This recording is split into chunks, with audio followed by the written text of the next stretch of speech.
Welcome to Let's Play Top Gear GT Championship, Part 13, and it is time to begin Season number 3 of the Championship mode. So, it's time to select a new car. Now, what we can do is, we can use the car that we used in last season, which is the Castrol Tom Supra, or we have 5 other cars we can choose from that were not available in Season 2. For instance, we have the Calsonic Skyline.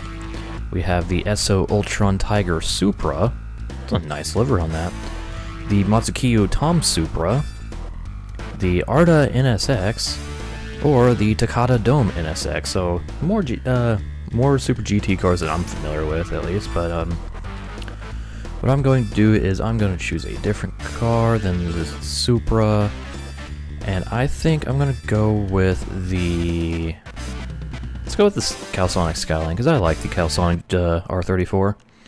So let's begin Season 3 with Round 1 at Motegi. So, this is going to be the same as the previous season, except it's going to be a little bit harder.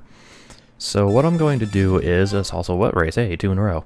What I'm going to do is, I'm actually going to change the setup of my car a little bit. I'm going to go with soft tires, as well as high downforce. And keep the steering on quick, and that's what I'm going to do. So here's my current car setup. This is pretty much... This isn't like the most optimum setup, but this is going to make the car perform a lot better than it did in the than the Super did. So here we go. It is time to begin Season number 3 in the wet at Motegi. Of course, since we are in the wet, a little lack of grip here, but should be fine. And unless things like get really hectic, I'm still going to continue skipping out on qualifying. So yeah.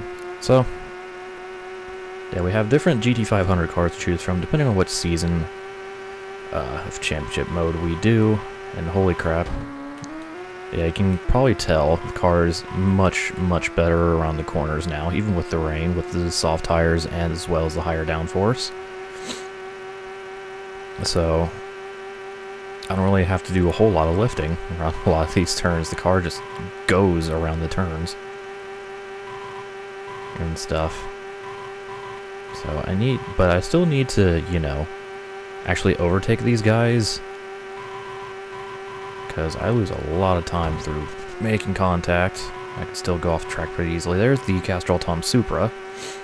So the game does carry over whatever car you drove in Season 2, and if you don't choose it for Season 3, it will become an AI car, and holy crap, he's actually doing really well. He's up to 2nd place now, after the Arda NSX went off course.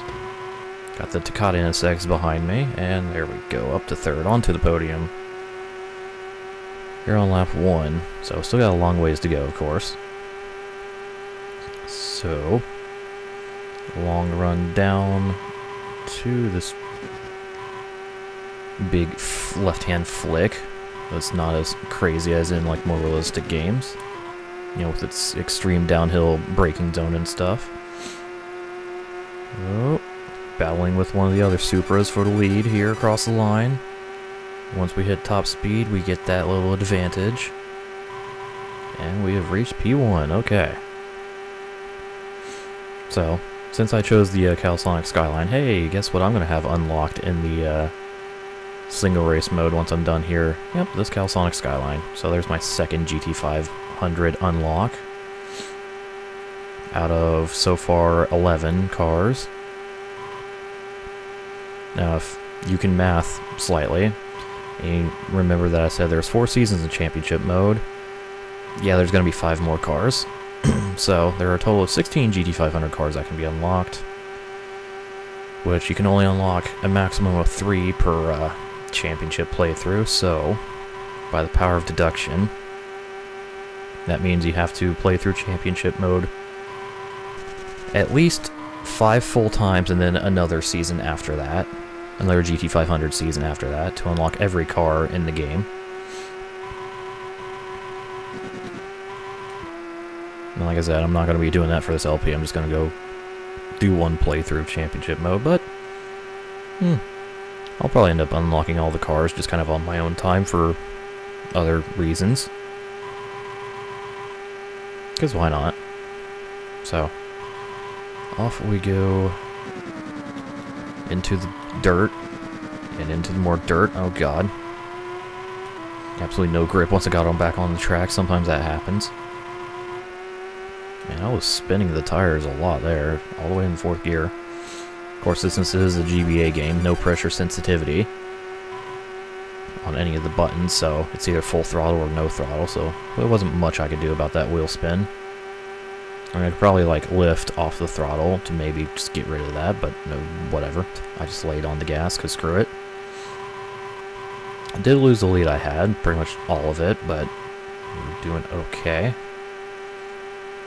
I may or may not, like, down-tune the car a little bit for race 2 if this continues to be a little too easy. Like, I might reduce the downforce back to normal, but keep soft tires. Or maybe I'll just go back to medium compounds, and because tire choice might be, like, the biggest benefit to grip. Because, you know, you get all that mechanical grip, man, from having softer compound. Oh, we shall see. I'll probably, like, go back to medium tires for next race at Fuji. I couldn't remember exactly how difficult this was going to be. I know this is definitely an increase in difficulty. I just couldn't remember how much of one. I mean, it would help if I also remembered, like, what lap times I set in the Supra last season, but I don't. Oh my goodness. We're not ending this race very strongly. Okay, we're good. Kept it on the road in the chicane. And cross the line. Win at Motegi. 5 minutes 11 exactly. Nice.